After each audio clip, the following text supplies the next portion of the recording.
दोस्तों, अगर आप अपना घर बनाना चाहते हैं, उसके लिए अगर आप होम लोन लेना चाहते हैं तो इस वीडियो में मैं आपको एचडीएफसी बैंक से कैसे होम लोन के लिए आप अप्लाई कर सकते हैं, महज कुछ ही मिनट में वो सारी जानकारी इस वीडियो के अंदर देने वाला हूं। हेलो दोस्तों, मेरा नाम है अनिल भारतीय। आप सभी का स्वागत करता हूं अपने इस यूट्यूब चैनल पे। दोस्तों, इस वीडियो में आपको स्टेप बाय स्टेप सारी जानकारी देने वाला हूं, लेकिन अगर आपने चैनल को सब्सक्राइब नहीं किया है तो जल्दी से सब्सक्राइब कर लीजिए और बेल आइकन को प्रेस कर लीजिए। चलिए शुरू करते हैं।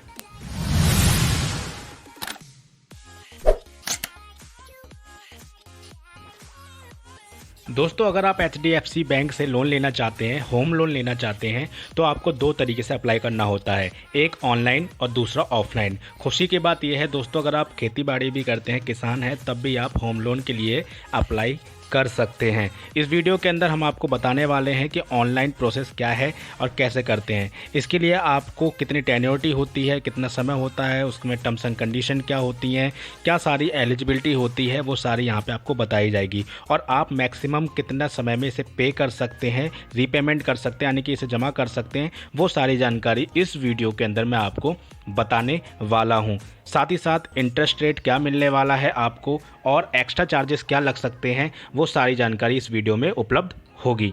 चलिए आगे बढ़ते हैं।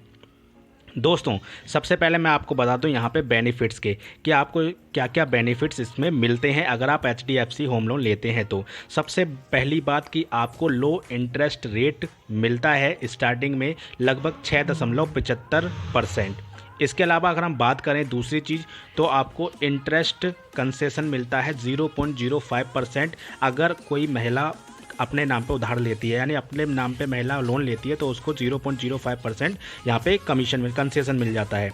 तीसरी चीज़, आर्मी ग्रुप इंश्योरेंस फंड यहाँ पे जो होता है इंडियन आर्मी एम्प्लॉयज़ के लिए ही केवल ये मिलता है, वो भी अपने लिए होम लोन यहाँ पे ले सकते हैं। चौथी चीज़, यहाँ पे फ्लेक्सिबल टेन्योर है अप टू 30 ईयर्स, यानी 30 साल में आप कभी भी पेमेंट को जमा कर सकते हैं। आपको ज़्यादा से ज़्यादा मैक्सिमम 30 ईयर्स का समय मिलता है।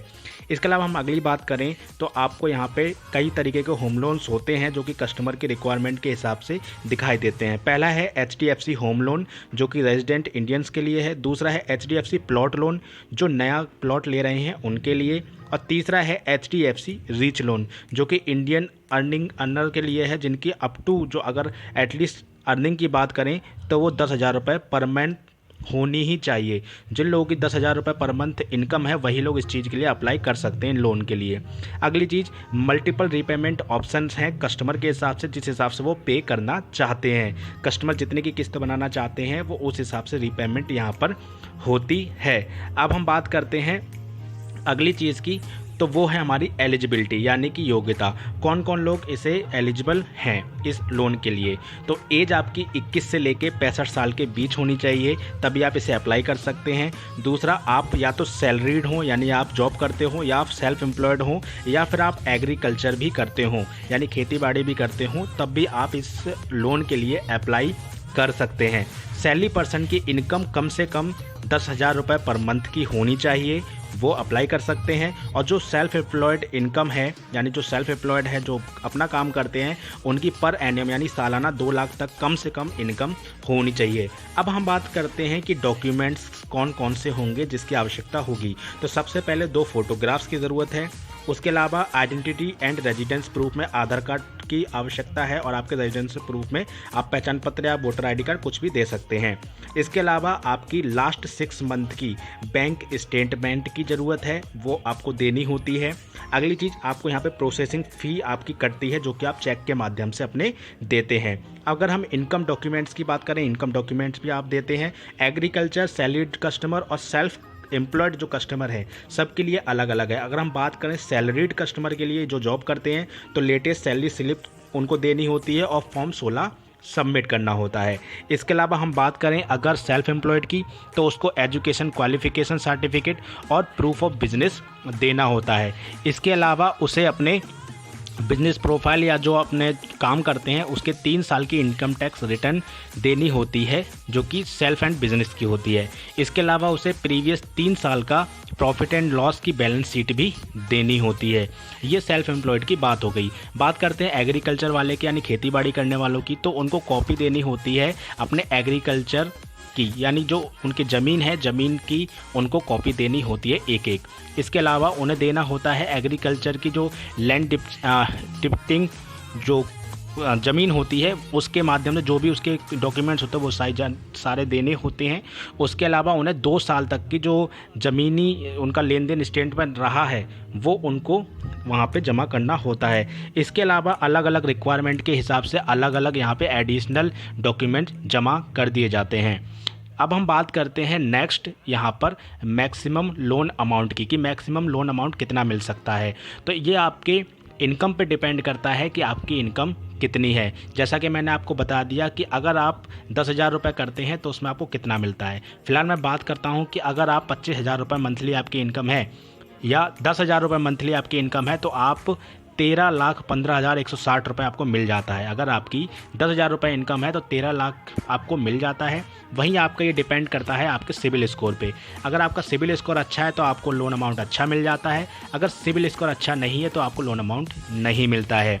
अब हम बात करते हैं कि आप होम लोन कैसे पा सकते हैं। तो 2 तरीके मैंने आपको बताए, ऑनलाइन और ऑफलाइन। ऑनलाइन का जो कैसे अप्लाई करना है उसका डिस्क्रिप्शन में मैंने लिंक दे दिया है, आप वहाँ से जा कर के चेक कर सकते हैं। इसके अलावा हम बात करते हैं आगे के लिए, तो आपको ऑनलाइन जब आप अप्लाई करेंगे लिंक पे जा करके तो आपके सामने कुछ इस तरीके से 3 ऑप्शन दिखाई देंगे, साइन अप, यूज़र आईडी और आपका यहाँ पे लोन अकाउंट नंबर। अगर आप पहले से एक्सिस्टिंग कस्टमर हैं तो लोन अकाउंट नंबर पे क्लिक करके यहाँ पे अपना अकाउंट नंबर और डेट ऑफ बर्थ डाल के आप सबमिट कर सकते हैं।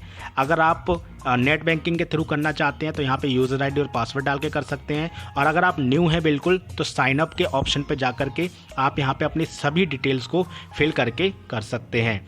अब हम बात करते हैं कि ऑनलाइन ऑफलाइन के लिए बाकी ये सारी चीज़ें जो डिपेंड करती हैं, ये एलिजिबिलिटी जितनी भी है ये आपके पैन कार्ड के आधार पे डिपेंड करती हैं और इसकी जानकारी आपके मोबाइल नंबर पर, रजिस्टर्ड मोबाइल नंबर पे भेज दी जाएगी कि आप एलिजिबल हैं या फिर आप एलिजिबल नहीं हैं। ये कंपनी आपको बाकी की आप वहाँ से कॉल करके पता कर सकते हैं। तो लोन आपके अमाउंट जितना भी है वो आपके अकाउंट में डाल दिया जाता है।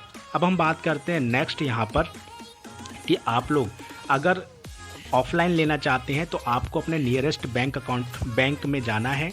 जो भी HDFC का नियरेस्ट बैंक है वहाँ पर आपको जाना है। वहाँ जाकर के आपको जानकारी लेनी है बैंक से, जो भी एजेंट हैं, जो भी कैशियर हैं उनसे जानकारी लेनी है। वो आपको सारी जानकारियाँ वहाँ पे प्रोवाइड करा देंगे। उसके अलावा वहाँ पर आपको कुछ डॉक्यूमेंट्स की आपको फुलफिलमेंट करनी पड़ेगी, यानी कि डॉक्यूमेंट आपको कुछ जमा करने पड़ेंगे। जो डॉक्यूमेंट वहाँ पे रिक्वायर्ड होंगे वो जब आप डॉक्यूमेंट क्लियर हो जाएंगे उसके बाद आपको वहाँ से क्या होगा, डॉक्यूमेंट वहीं पे आपको जमा कर देने हैं। वो सारे चेक होने के बाद जब जमा हो जाएंगे आपके डॉक्यूमेंट, जमा करने के बाद क्या होगा कि आपके डॉक्यूमेंट जैसे कि पैन कार्ड, आधार कार्ड, जितने भी ओरिजिनल डॉक्यूमेंट है वो आपको थोड़ी देर के लिए वहाँ जमा करने होंगे जिससे कि वो क्रॉस चेक कर पाएँ। इसके बाद आपको 1 से 2 दिन में आपको अमाउंट क्रेडिट कर दिया जाता है सीधे आपके बैंक अकाउंट के अंदर। तो आसानी से यहाँ से आप बैंक अकाउंट में पैसे पा सकते हैं, यानी होम लोन ले सकते हैं। अब हम बात करते हैं यहाँ पर कि आपको कितना इंटरेस्ट रेट देना होता है, यानी कि आपका इंटरेस्ट रेट कितना होगा और रीपेमेंट टाइम कितना होगा। तो इंटरेस्ट रेट की बात करें HDFC बैंक की तो ये आपका 6.75% होता है। अगर हम बात करें कब तक आप इसे जमा कर सकते हैं तो 30 साल का मैक्सिमम आपको टाइम मिलता है, आप 30 साल में जमा कर सकते हैं। और अगर मैक्सिमम इंटरेस्ट रेट की बात करें तो अलग अलग ये बदलते रहते हैं, आप चेक कर सकते हैं। तो यहाँ पर अगर हम बात करें एक्स्ट्रा चार्जेस की तो यहाँ पर आपको जो है सिर्फ प्रोसेसिंग फ़ीस देनी होती है जो कि ये बैंक आपसे मांगती है। सैलरीड और सेल्फ एम्प्लॉयड दोनों को 0.5% जो चार्ज होता है वो देना होता है, यानी कि कम से कम 3,000 रुपये देना होता है, आपकी प्रोसेसिंग फ़ीस होती है। और जो सेल्फ एम्प्लॉयड होते हैं नॉन प्रोफेशनल होते हैं, जैसे कि जो BTech MTech करे हुए अलग अलग उसमें ना हो, उनके लिए 1.5% यानी 1.5% की प्रोसेसिंग फ़ीस लगती है, यानी कि लगभग 4500 रुपये लगते हैं। तो आई होप कि आपको ये समझ में आ गया होगा। Thank you for watching this video.